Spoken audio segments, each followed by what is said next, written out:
shuffle things around a little bit. So today we are live on both YouTube and Twitter. Maybe I should add Facebook as well. Let's throw Facebook in there. There you go. Okay. So here's the so you created a couple of pull requests. Let's go through these real quick, just for the people that just yeah, it's always nice to remind people where we stand and what we're working on and all that kind of stuff. So just going back to where we were. Here's Omar. Omar, I hope you're feeling better. Welcome Good, aboard. thank you. Hey, Hassan, Milan. Hey. Hello, hello. So, so okay, so here's the deal. So this is the last thing we talked about. It's a good thing Hmm. that this thing's still on since last. Maybe I saved it. I don't know. Let me take away that stuff. Let's delete all that. All right. So Milan, from a pull request perspective, Hmm. I'm assuming that you are basically sitting in the SQL parser PR. Is that right? Is it this Yeah. one? So this data service, data broker, that's what's already merged. That's done up there. And then now we have this SQL parser, and we have query processing service down there. So what I now have is uh, PR for SQL parser broker. That's one. Nice, nice. And the other Okay, one is query service down there, because query broker is already done and merged. it's already there. Yeah, this It's guy's the same already one that we use for data broker. for data broker. That's Yeah, right. it's. Okay, so that's the map. That's basically the Mhm. map. Okay, got it. Okay, let's take a look at these real quick and just see, if we can make a quick kind of Mhm. headway with these PRs. So here's the entity intelligence. We didn't get popular enough on YouTube yet. I mean, it's showing our streams, but it's not entity intelligence. There you go. Okay. Um, Before I do this, I was in one of the um, you guys gonna love this. So Milan, just um, for your own kind of knowledge or background, Omar will know this, but it's not very common knowledge. Like in a lot of different companies, there are severities for incidents. Like if there's an outage or something like that, there's a severity. It can be a severity Mhm. 3 or 2 or 1 or 0. If it's 0, of course, it's catastrophic, right? So I just wanted to share with you, I went to Bing and I asked Bing to kind of generate a picture for me of a bunch of engineers that have had a severity 0 outage, and this is what it generated. It's hilarious. Watch this. Except, like, maybe you should tell it working from home. Yeah, that's right. I, I mean, honestly, when there's an outage, when engineers are dealing with an outage, I don't think we've ever done that. I mean, we'd be stressed, but it doesn't look like that. This one here is the one that got me the most because, like, this guy's like just heard someone died. Honestly, it's actually more representative of people, including me, who lost a lot of money in cryptocurrency. Oh, oh, Not a oh! lot for me. You're seeing that one tank. Mhm. Yeah. Oh my God! I know that some folks had a lot of crypto, and then Mm. they bought pizza with it. So, and then what they bought pizza with is like the equivalent of like $2 million or something like that. It was ridiculous. On a serious note, though, the other thing that I wanted to show you is something interesting on the AI side. I published this recently, which was around a what. So there's an experiment. There's this team called ARC team, right? And they did an experiment. Actually, let me find the actual. Let's see. Once GBT. Once GBT 4. Yeah. Let me kind of open this. Can I open this in a new tab? Yeah, there it is. So this was published in the Atlantic. It's a very interesting article, and it basically talks about how AI model was trying to solve a CAPTCHA, and it just didn't know how to do it. So it automatically basically went to a TaskRabbit, which is a website where you can contract with people, and hired a human to solve the CAPTCHA for them. And once they hired the human to solve the CAPTCHA for them, they basically they basically they lied to the human. They basically said to them, the human said, hey, I want to make sure you're not a robot first.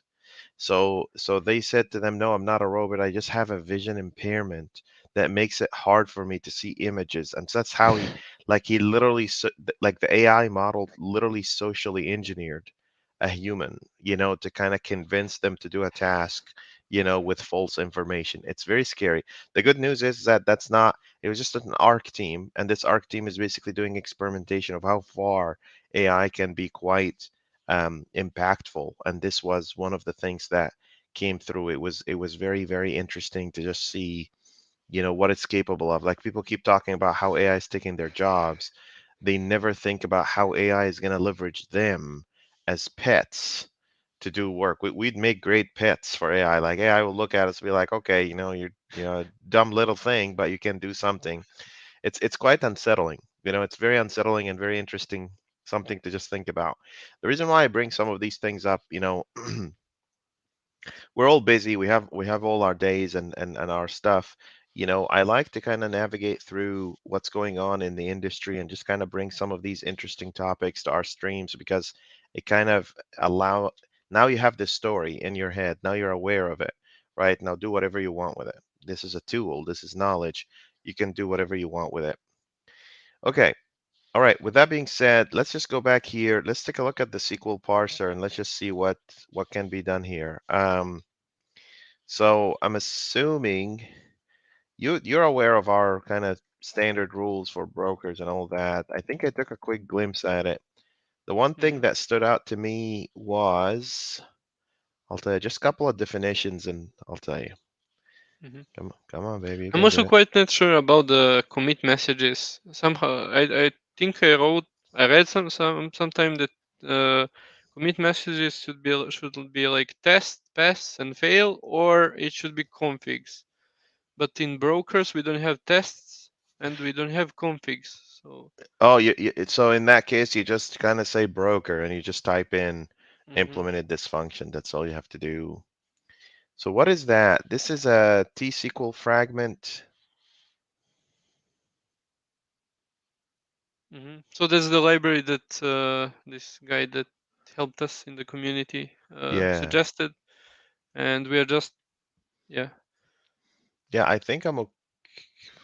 What is that? I think I'm okay with that. I think I'm hmm okay with that.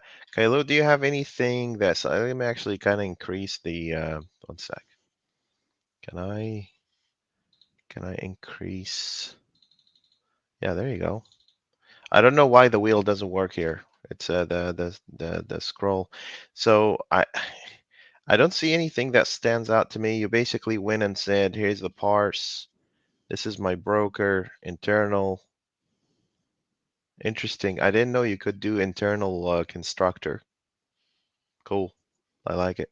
So internal, and then basically this is that. Does this mean that you won't be able to, you should be able to have access to it. We're gonna have to try it out. hmm And then this is the parser, and then you basically return that. Yeah, I think this is okay. What was your commit message then? Brokers. Yeah, this is the one thing hmm that I was telling you about, this definition here. This is this is almost mapping to me, but I need to think about it a little bit. I'm not hmm sure. So on your commit, you just wrote broker. Yeah, this is it. That's all you have to do. I think this is okay. I think this is fine. I mean, Uh, for the sake of the standard, we can also maybe standardize the messages that we can put there, so that people will not come back with the yep. questions. I mean, Just I, an I mean, idea. have you seen the standard team?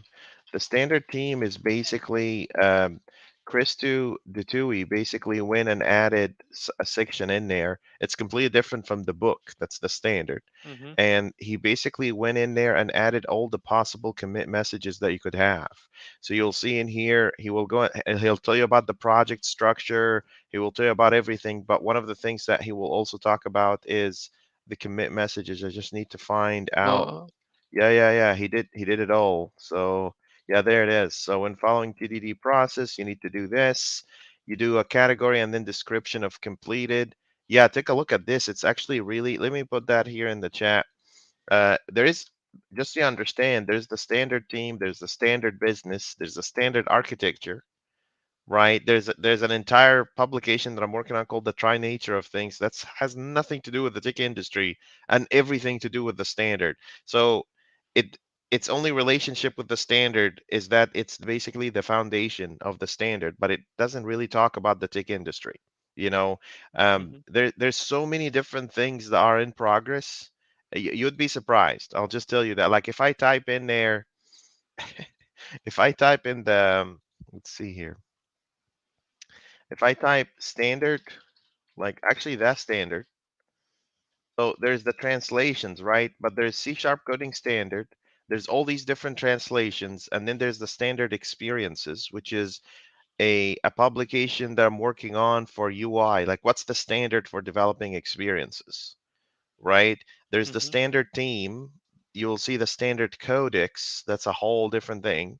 There's the standard system design, and then there is the yeah, and then there's the standard journal. The standard journal was an idea an intern was working on, which is basically she tried to keep up with all the changes. So instead of you going and looking into 20 different places, she would basically publish every now and then, like she would put a date like this, right? And then she would say, here's the new updates that we decided to do in the standard. So it's like a Mm-hmm. magazine, right? So there's all these different efforts, but like I said before, it relies heavily on the how much passion you have for this project. Are you willing to kind of invest this time and effort? Obviously, the standard helped a lot of people kind of get jobs and be able to be better engineers and develop very complex software and so many different things. Like I can tell you stories. We've been doing this for like for a long time now, like 6, 7 years, 8 years. And before we even start, like before I started pushing content to GitHub, before that, it was like just preaching the standard on foot. That's what I said, like, telling people we should do it this way, we should do it that way. So anyway, the bottom line here is, yeah, there's a lot of things beyond just the standard book. The standard book is just the beginning of it all, but it goes on and on and on. Mm-hmm. I hope we hit 1,000 stars soon. That would be nice.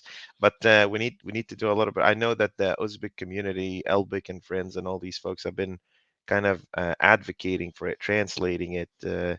It's crazy, man. Just very recently, there also, I think Amanda, if she's watching this, she started kind of doing the Portuguese translation of the standards. So just went in and started adding in um, all the little links. She started writing some of that translation. It's all human based, right? Which is fantastic. We're gonna need what is it, Milan? We're gonna need a Serbian Serbian, yeah. translation. We're gonna need to. Yeah, I might do We'll that. see. Yeah. We'll see. And Omar, you probably might not know this, but there's actually the standard translation in Arabic. Did you know this?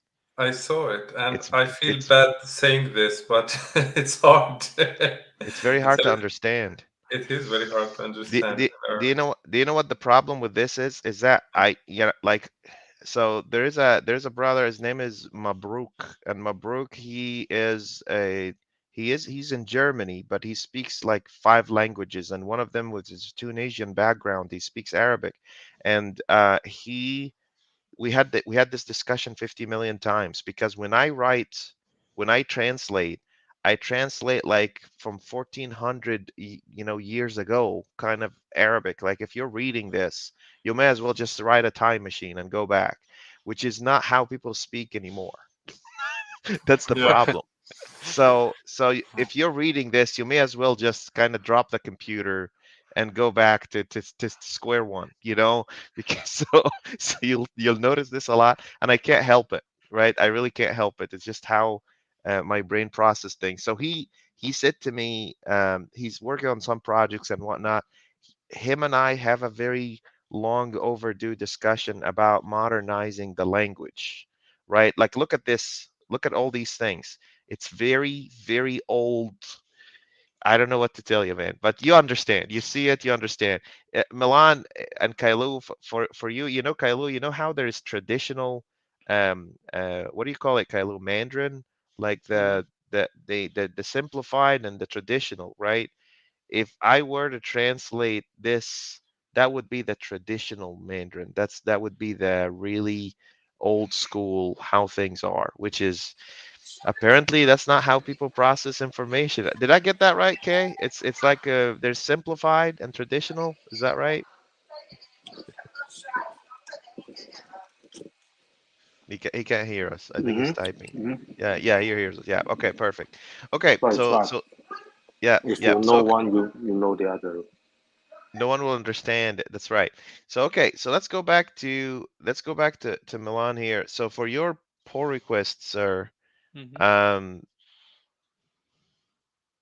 uh, this is for the data service you said, right?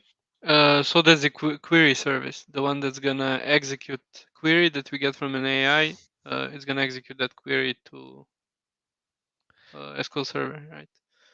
So what happened here? So why do you have this namespace then? Exceptions. Oh, I did some code rub to kind of reorganize things because we already did the data brokers and data service. That's about the information that we get from. Uh, Oh, you nested under the. Ah, I haven't thought about that before.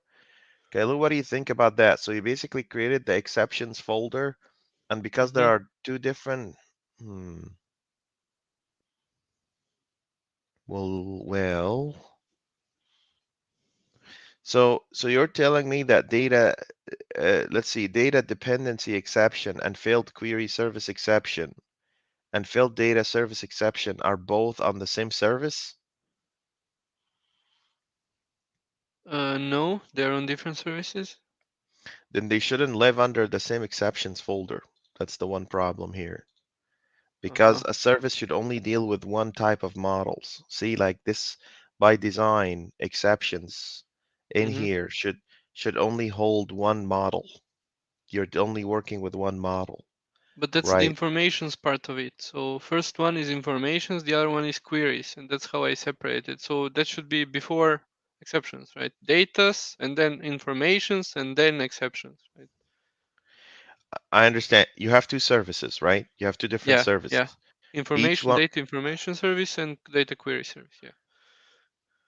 right. So we need two different folders that live up to that model level, like it's at the model level.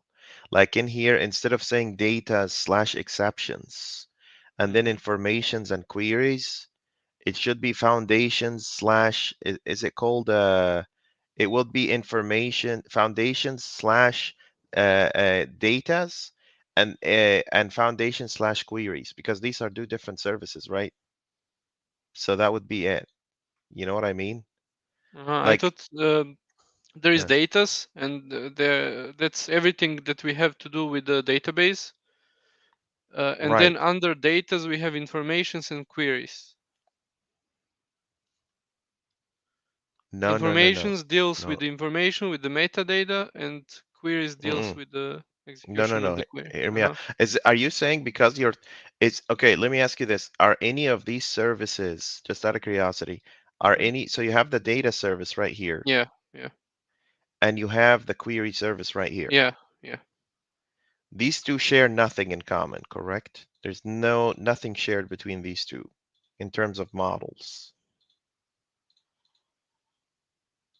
Yeah, yeah. In terms of models, they don't share anything. Yeah. So that means this one will have its own data's exceptions folder, and this one will have queries exceptions folder. They're completely separated. Uh-huh. That's the only thing. Hmm. Let me show you. Let me show you here. So Visual Studio Preview. So if you look at how we try to break things, it's always this is what caught my attention immediately is that I'm looking at the folder level. I never seen immediately as soon as I saw this, I thought to myself, wait a second, why in the exceptions folder there's multiple other folders? Because that should be the end of the Mm-hmm. road, right? So if you look under literally under models, datas, uh, services, hang on. So these are our models in here, and here's our foundation services. And under foundation, there's AI, and then there's exceptions. And under data, there's exceptions like that. So you see it all under the foundations. So Mm-hmm. foundations, model, and then exceptions. And then usually there's another model in here outside of that exception folder, but it lives under that same folder. You know what I mean? So Mm-hmm. that's Mm-hmm. that's the difference. Actually, let me increase the screen here because this is it's very small for people. So here, 175. Yeah, there you go. So check this out. Look in here, basically, you will see it's always the category, foundations, processing, whatever. It's like under processing, you'll see AIs, and then you'll see exceptions. But you can't go beyond that. Like, I know you're saying it's data, so it's the same thing. No, no, not at all. It's even though they're talking to the same broker, I understand how you're seeing this, but the service itself is now completely dependent with its own concern and its own models.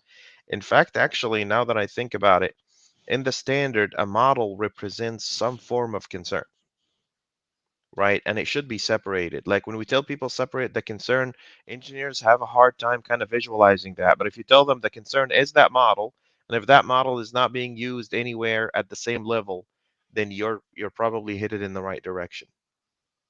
Mm-hmm.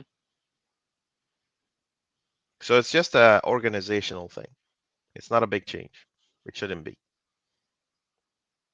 Okay. And I'll go through the rest of the PR and leave more feedback on it, but just pick up this one. I If you mean, I thought maybe during the session we up, can work on it, and fight then me. if you want, or Mhm. So you see what I'm trying to say though? Like if Mhm. found let's say one day we decided that the query is not under data at all, it's something else for whatever reason, right? Now it doesn't fit under data. It's not coupled with a concept or an idea. It just lives under foundation services. And foundation services are whatever that may be. You know what Mhm. I mean? It could be AI, it could be data, it could be, queries, it could be whatever the case may be, right? And when we start to scale this library, you'll see that come into fruition. It'll be very interesting to see how that looks like. You know what I mean? So Mhm.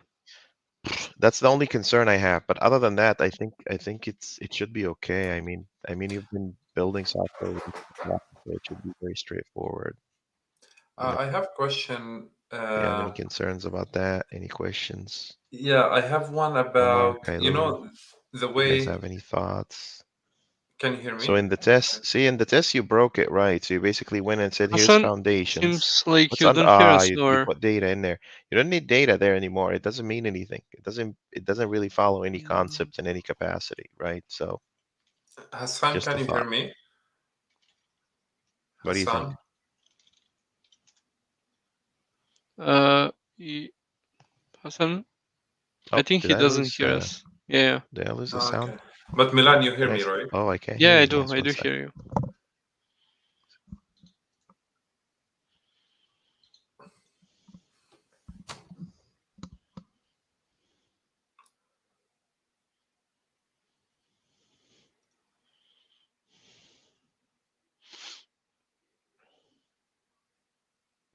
Can you guys still hear me? Yeah. We can hear you. Can you hear us?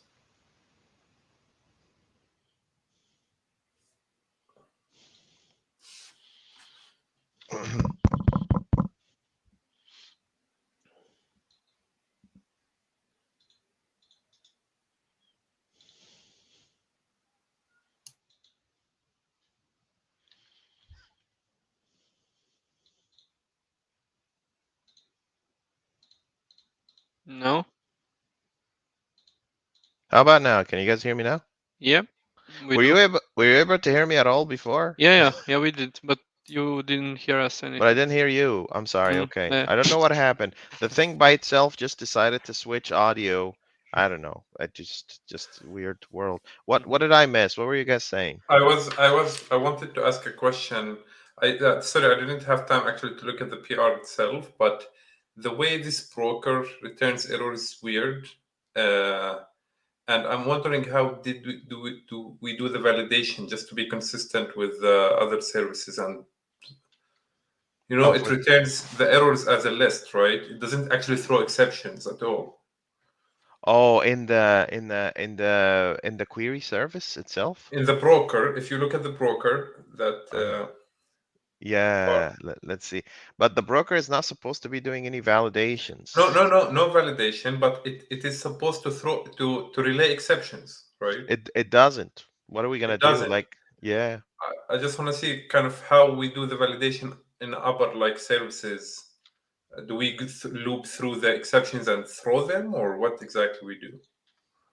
Well, that's a good point. If we have any errors, then this foundation service is gonna have to throw these as exceptions. Exactly just like you thought. Hmm. So if we What are we talking about? Maybe can we? yeah. Omar, do you want to explain this while I eat my noodles? Yeah. Yeah. So the parser broker.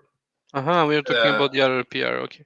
Yeah. Sorry, I'm talking about that because it caught my attention the way they collect the errors in a list, Mm-hmm.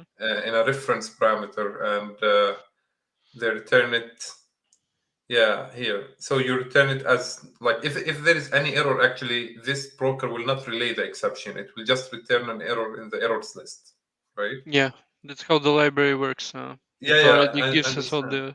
the. Uh, I just thought, like wondering how we validate in the upper service, like in the foundation and processing service, I how mean, we how I validate these understand errors. it is that we have foundation service that's localizing and then categorizing the exceptions. So I guess we are gonna need to check what kind of errors we have here, and then maybe localize and categorize that and Oh, rethrow that. so this PR is only broker. Okay, I thought it Yeah, has that's just a foundation. broker. Okay, Yeah. okay, okay. Yeah, you shouldn't lump multiple components together. Like I wouldn't push two services together or anything like that. So he delivers a broker and then a foundation service and then so on and so forth. Hmm. Okay, yeah. Okay. And Uh-huh. on the other one, I also have a question. I mean, we can also work on that branch now if you want. I mean, I Yeah, can work, and yeah, yeah. then. Yeah, go Uh-huh. ahead, share your screen. Okay. Um,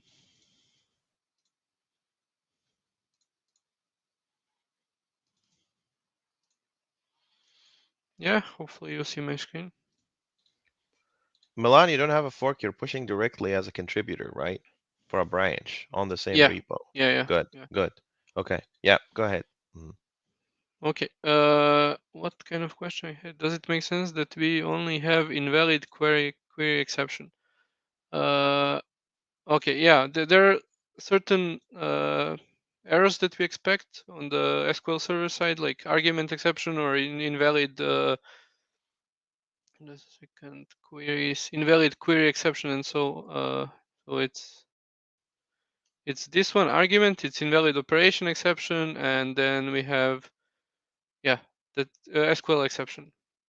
So I am localizing all of them under the same model, which is invalid query exception. Not sure I, how do you I see this. so here's the deal. Here's the rule about these localized exceptions. Unless it warrants an action, I don't really care if you put them all under the same umbrella. So what that means is that when we try to localize some exceptions, we will consider the database saying that, or an external API saying that a bad request as an invalid exception and a missing pieces of data in a structural validation as invalid exception because they both lead to the same thing. They're a call for action for the person that's receiving that, right?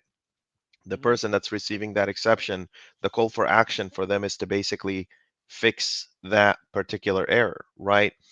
In your case here, unless you think it needs to be different for whatever reason, right? Then invalid is okay. It's like when you call an API endpoint and it gives you 400, right? Mm-hmm. 400, there's 404, 401, but they're all 400, right? Something similar to that, or at least that's how I see it. Mm-hmm. Unless you see an absolute good reason for you to kind of change the model to shift. Like, by the way, just so you understand, like we have, for instance, something called not found student exception, invalid student reference exception. We had already exist student exception. We wanted these exceptions to be very explicit about the problem they represent and their types, mainly because of that particular reason, because they warrant different actions. In your case here, does it warrant different action? I don't know, you tell me. I mean, first one is argument exception. Uh, so I mean, everything revolves around the invalid query that we send there. So it's not able to execute that kind of query, whether it's in argument exception or invalid operation exception. The Everything. problem the Uh-huh. problem with invalid query exception is so generic, it's like a big umbrella. Mm-hmm. But how do, like, let's talk about it this way. What are two different errors? Like, you have argument exception, so it's invalid, right? Mm-hmm. And then you wrap that in a dependency validation exception, that's clear. What's the other error that you expect to get out of SQL that could warrant that you're wrapping up a local invalid operation? Mm-hmm. That's Invalid in. invalid Mm-hmm. operation wouldn't be invalid query. I would say failed query, um, failed query exception, or failed query storage exception. So is that right, Kailu? For something like that, what were we saying for a SQL error? We were saying failed storage exception, something like Yeah, that, right? file storage. Yeah. Yep. Mm-hmm. So Milan, that would be different because it's not the query. Something else has failed in this particular operation, right? Mm-hmm. Yeah, makes sense. So just always think about localizing exceptions as a really strong way of calling to a particular action. Mm-hmm. Like if I'm telling you the invalid student exception could refer to that the student already exists or the student is not found. But these two things warrant two completely different actions. It's not a validation error about the data that is being passed in. It's something a lot more fundamental than that. You know, Mm-hmm. Mm-hmm. you're basically telling people your request that's coming through, it's very valid structurally and logically, but there's another problem with it. The other problem, the categorical problem in it is that this whole payload that you're sending through, you're trying to update something that doesn't exist. So that's an operation issue. Mm-hmm. You see what I'm saying? That's Yeah, at yeah. least so, and I should probably kind of explain that more in the standard, but that's why we have these sessions, so we can kind of Mm-hmm. press really on these particular topics. Okay, clear. I mean, how shall we proceed? Do you want me What to what work and then we can work together, or I can just fix these things what what after what, the what session? Huh? well, what did you call the SQL exception? Like when you received the SQL exception, what did you call it? Uh, Yeah, see? Yeah, this is mm-hmm. this is failed storage exception. Mm-hmm. You know what I mean? This is failed storage exception. So here's what we would do because we have about 20 minutes or so. Why Mm-hmm. don't let's start it this way. You have a branch for this, right? Yeah, Perfect. yeah. So go ahead and create a new exception model and update Mm-hmm. that model in the test and have that test fail because of course it's not going to throw the right exception. And Mm-hmm. then myself, Kailu, or Omar could make the test pass and then make another one for you. Let's go it this way. Okay. Yeah, Let's good. do it. Let's do it. So yeah, at the moment it's still in data's exception and queries, but yeah, we're gonna change that later. So what we want to create here is a new kind of model, okay, Mm-hmm. which is gonna be called invalid storage exception. No, Failed. failed query storage exception. Okay. Okay, so that's mostly gonna be like this one, right?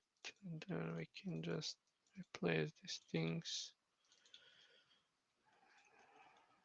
Okay. And then this needs to inherit exception. Uh-huh. And Okay. then yep, and it should And then allow. here That's right. we need. Okay. Yeah, and then here we have failed query storage. Yep. Okay. Do we need all these overloads? Let's see here. You have only one. I don't think you need all of these. Yeah, You only, let's try with this, and then we can yeah, let's do it this way. Let's see. Okay, cool. wait. So with this is with the I message. don't think you'll need the Uh-huh. top one, but you will need the one that takes an inner exception. So Yeah, yeah, that one keep, the one at the yeah. top and the one before the last. Yeah, these two we don't need. No. Go back. Go back. You were on the Uh-huh. right track. So take the one that takes a message. That Mm-hmm. one goes away. And the one, yeah, that's it.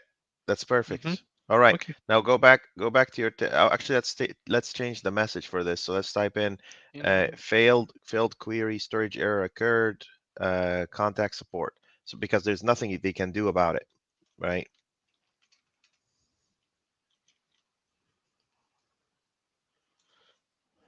is it please contact? Some people used to do this until we had some folks that were very direct, shall I say? They're like, Mm-hmm. why are we telling them please? I don't know. It really differs from one culture and the other. Some Uh-huh. people are like, what? I don't see why we have to tell them please. I mean, What? what okay, it's your call. I mean, I think please is more. It has more humanity to it, you know, than an error. I don't know, Omar. What do you think? Should we put please in there? I think please is okay. I don't know. Depends, like if Canadians are gonna use it or not.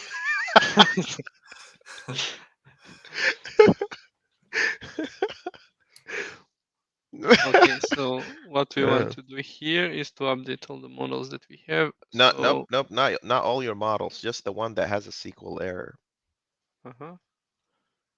I think we also said that, okay, this one, and then the message should be this one. Yep.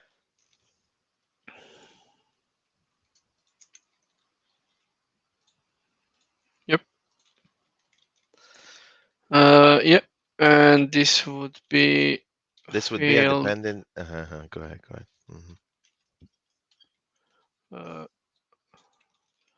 failed query storage exception, right? And Which means that it's no longer a dependency validation exception. It's just a validation, a dependency exception, right? yeah, correct. Yeah, yeah. Okay, I think, do I have that? No, I don't. Right. You Okay. should. Okay. Okay, queries. So we need to create another one. Query service dependency exception. Okay, so let's just take, we need with the inner exception, and then we need with the message, and then one with the for the test. Yeah. Okay. Precisely. One service dependency exception needs to inherit exceptions. Okay. So we can just remove unusing. So, so Omar, did you see Gregory in the chat says, you know, don't say please or even contact, just deal with it.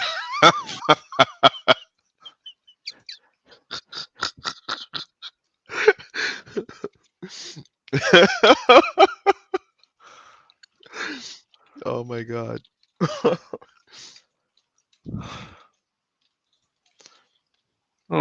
What do you Okay. think? What do you think, Kailu? Which camp are you in?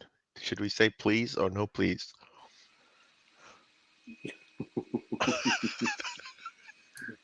Okay, we expect different kind of exception here. And this is not anymore validation, it's We can make it like automatically hook up to some calculator confirm. and fire some kind of set two and stuff. Like follow severity too. Yeah. Oh God. Yeah. I mean technically, these exceptions, just Omar, for you to, and Milan, what we basically would do when some of these applications are deployed is that your App Insights, whatever you're using to monitor these logs, right, will determine based on that strongly strict type whether to fire an alert of what severity. Like for Mm-hmm. instance, Milan, like this is basically a critical dependency exception because it's an outage. We're not able to contact the server anymore, right? The good case scenario there is when the hopeful scenario would be like, oh, it's a configuration issue. You would hope to God that that's the problem, or it's a server issue, meaning the server itself is down. Mm-hmm. So Gregory says contact AI for support if you need immediate service.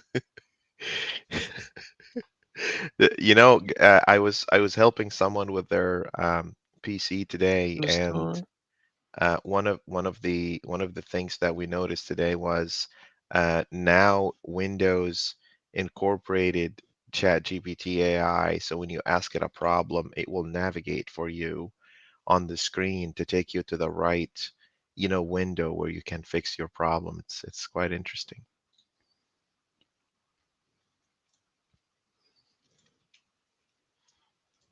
Uh, Muhammad Saddam Hussein says, Yeah, I'm "Hi running guys, tests how are now. you? I missed it earlier, but I have just joined now. Yep, welcome aboard. All right, Milan, do you have a failing test for me? It's running. I expect one. So yeah, there is one failing. That's a good sign, right? And let's see whether it's the right one and with the right thing. Should So be the right one. exception of exception was thrown. Yeah, it was Yeah, not this is caught. this is a good failure right there. Okay, Let's so do it. I'll just commit and then. Oh yeah, I have an issue with committing via Visual Studio. Let's try, but I Oh, don't think it works. you have to do it old school, like from the command line or something Yeah. like that. Cool. Okay.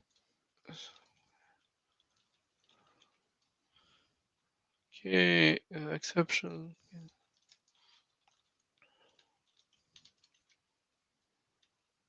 Okay. That's it. Yeah. All right, is it my turn? Okay, I'm Mm-hmm. taking your screen here.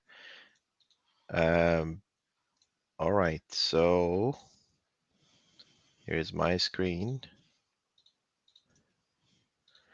Dinesh here says, "Hi, can an intermediate level people work on these kinds of projects? I mean, do we need advanced level of skills to work and implement such ideas? How far can an intermediate or a fresher can go?" I don't know. What do you think, Milan? This is, Dinesh always has very interesting, insightful questions. I mean, there is a standard. If you go through it, you already know like the concepts and what is expected from you. So yeah, it's explained in a really nice way. And if you are following these sessions, I guess you can easily pick up things and start working. So yeah. So Dinesh, what Milan basically saying, like, if you read through the standard and start to kind of implement it, things should be very straightforward, because that's the whole point of it, is to make it easier for you to, and everybody out there to not have to worry about the experience level or anything like that. Which branch is it? No, this is Kailu. Let's see. Foundations query service. Okay, M foundations. T O N C. Yeah, that one. Foundations query service. So you didn't fetch maybe. Yeah, so if I go to Oh, remotes, I should see it. Foundations, yeah, queries, yeah, there it is. yeah. Tunchich right here, and he 9.5. Wow, can you guys believe it's already September 2023?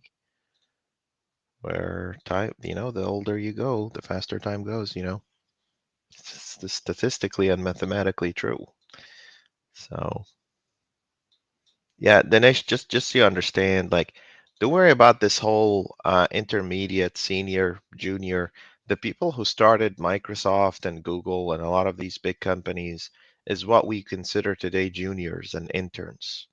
Like Bill Gates was 17 years old, Steve Jobs was 20, when they started these big companies. If they tried to apply for jobs at the very companies they created, people would probably reject their application because they're college dropouts, or they would just give them a really entry level, low paid position. So don't worry about that nonsense. Just personally, take the standard, come up with a great idea, put these together, and just go implement. Right now, whether people call, I got called all kinds of different names. I got called someone who doesn't know anything at all about software engineering. And I got called, oh, this is the guy that to go to ask about software engineering. Couldn't care less about any of that because at the end of the day, it's just someone's opinion. It doesn't mean anything, right? Okay, so Kailu, what do you see in here that's interesting that just jumped straight at you in this test? Do you see anything interesting here? Line at 66. 66. Okay, that's one. There's one more that's really interesting. Hmm. The name of the query in line 65. You No, like special names. nope, nope, nope. There's something in here that's very prominent. The length or no? Nope. Arrange, act, Oh assert. yeah. This is Milan's. Like I used to actually I use this way normally, but yeah. I, I, I It's I the know. AAA kind of, yeah, Yeah. AAA kind of thing. So there are two different kinds of teams, right? Some people will do given, when, and then.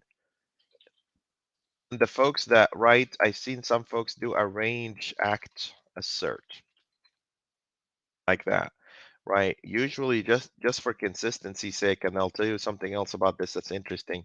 A given when then aligns more with the language of business, like when you're trying to describe a feature or a capability, right? You'll say, given that I am a professor, when I go to school portal, then I should be able to view students' stuff. But try to use that language in a business. Arrange, I am a professor. Act, I go to school portal, assert that I see. It doesn't blend. You know what I mean? Uh-huh. That's the only reason. That's the only reason I use it this way. Trying to kind of the whole idea of domain driven design and ideas like these is to bridge the gap between the business and the engineers, right? So that's the only reason. It just comes out weird.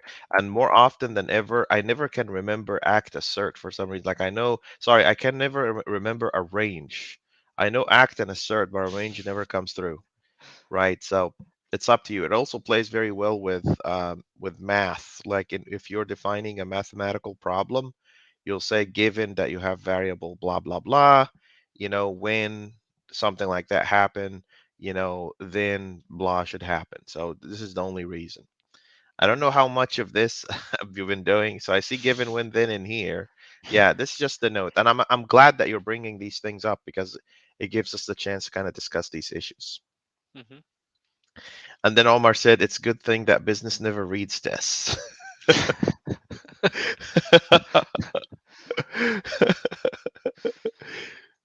Anyway, so I mean, Omar, for the engineers to read the business case and then take it as is and put it in the test, it can be beneficial. It can be beneficial. Okay, let me make this pass and then we'll Hmm. we'll be adjourned because we're almost at time. I'll go into the implementation of this. Let's go back here. run query async, try catch, and you are throwing a SQL exception. This will be failed query storage exception. And this will be just a dependency. So if you do Alt Control Shift, it will select only one word, right? If you do, Mm, usually I do Control Shift, so it takes the whole thing. But if you do yeah. Alt Control Shift, it will do that. If you go crazy and you do Alt Shift and then click the period, it will select all the similar words. So you can change them all at once like that. Mhm. Okay. If you know your keyboard shortcut, you'll be superior compared to other engineers because you're basically you're saving time. And also programming is much more fun when you don't have to use the mouse. Just my own idea, but go there and see. There we go. Maybe we should also rename the name of the tests and variables. Potentially. Yes. Oh. So what happened here? Query dependency. Oh, the name of the thing is still weird. Is that what it is? Let's see. SQL exception, query dependency exception. What's the name here? Query dependency error occurred. Please contact support. That's right. I bet your test has a problem in it, Milan. What do you think? Do you think your test has a problem in it? Let's see. Yeah, there you go. Query dependency validation exception. Yeah. See, I'm so glad we upgraded the standard in that direction, because it'll keep us really aware of the issues that could happen there. There you go. That's a pass. Mhm. So I'm gonna push this through. We have a couple of code drops, right? And these code Mhm. drop, and I owe you a failing test. We have a couple of code drops, and out of these code drops, just assert whatever. And also, Gregory just told you, don't make these public, make them private, Mhm. right? Why do we make them private? Do you know why we make them private? No. If you're working with internal models, the test will say the accessibility level is different. Like if you're working with internal models, like private models, Mhm. Mhm. the test will say you're passing in models that are already private. We can't work with that.